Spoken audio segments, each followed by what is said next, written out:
to production here? This is a phenomenon of the past 5 to 7 years where these big iconic franchises will make a creative choice or do something interesting or more progressive than you might expect from their original incarnation. And the conservative media world just pounces. This is partly fan driven. It happened on the last Star Wars trilogy where an actress named Kelly Marie Tran was basically bullied. The first one is an argument by Maxwell's lawyers of the journalist Sharon Church fabricated claims like against her and thought that she was a token Asian character thrown into the movie, and it was really hurtful to her, and the fans are egged on by conservative media that takes up the let's talk about woke wars the cause here, and it's all kind of noise. It really is just noise.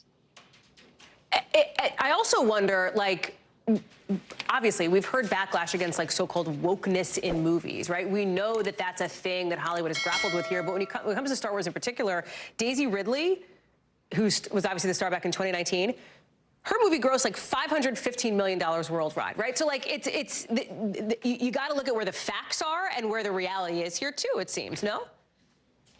Yes, I mean, this is a project that nobody knows anything about.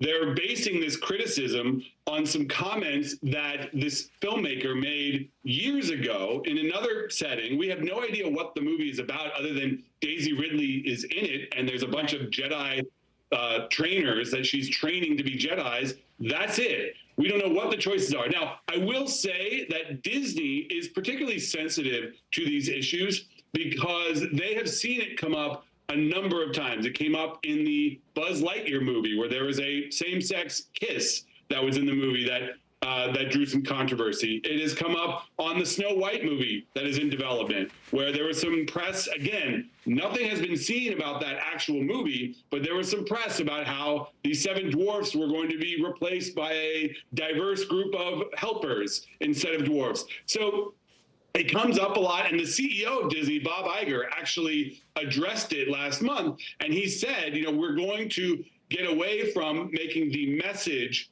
the point of the film. We're going to focus on the storytelling. Doesn't mean we're not going to have a message in the movie, but we're not going to make that the point. And many people in that conservative universe interpreted that as Iger saying, we've gone too woke, we're going to pull it back a little bit.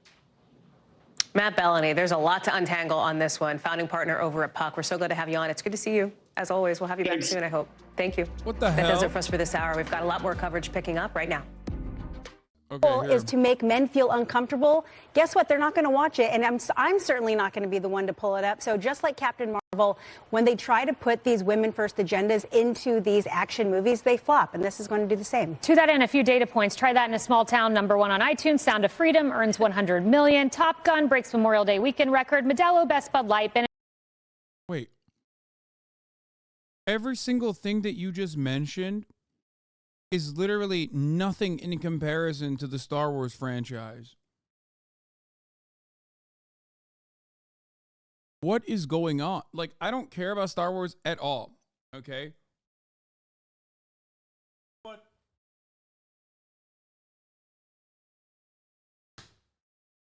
it's odd when their argument is like, oh, Sound of Freedom did great. Yeah, okay. Or this was the #1 song on iTunes. Oh, that's sick, man.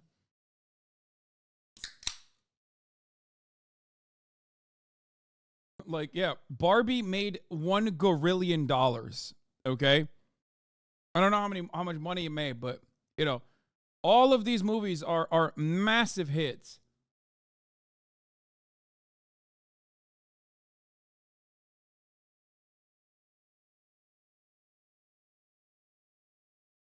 It's awesome that the new Star Wars director that they're yelling at made a statement about like challenging men's perceptions years ago.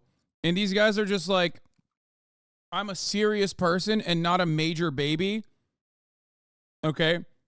And as a serious adult, I choose to absolutely lose my mind in ways that you've never seen before about a quote from a director about a movie that hasn't come out yet But a quote from a director from, 5 years ago. Ben and Jerry's loses $2 billion. Disney loses $900 million. But best of luck to the feminist director. I'm sure yours will be a hit. Yeah. That's why I am a Trekkie and not Star Wars. Wait, what? We'll go out in just a moment.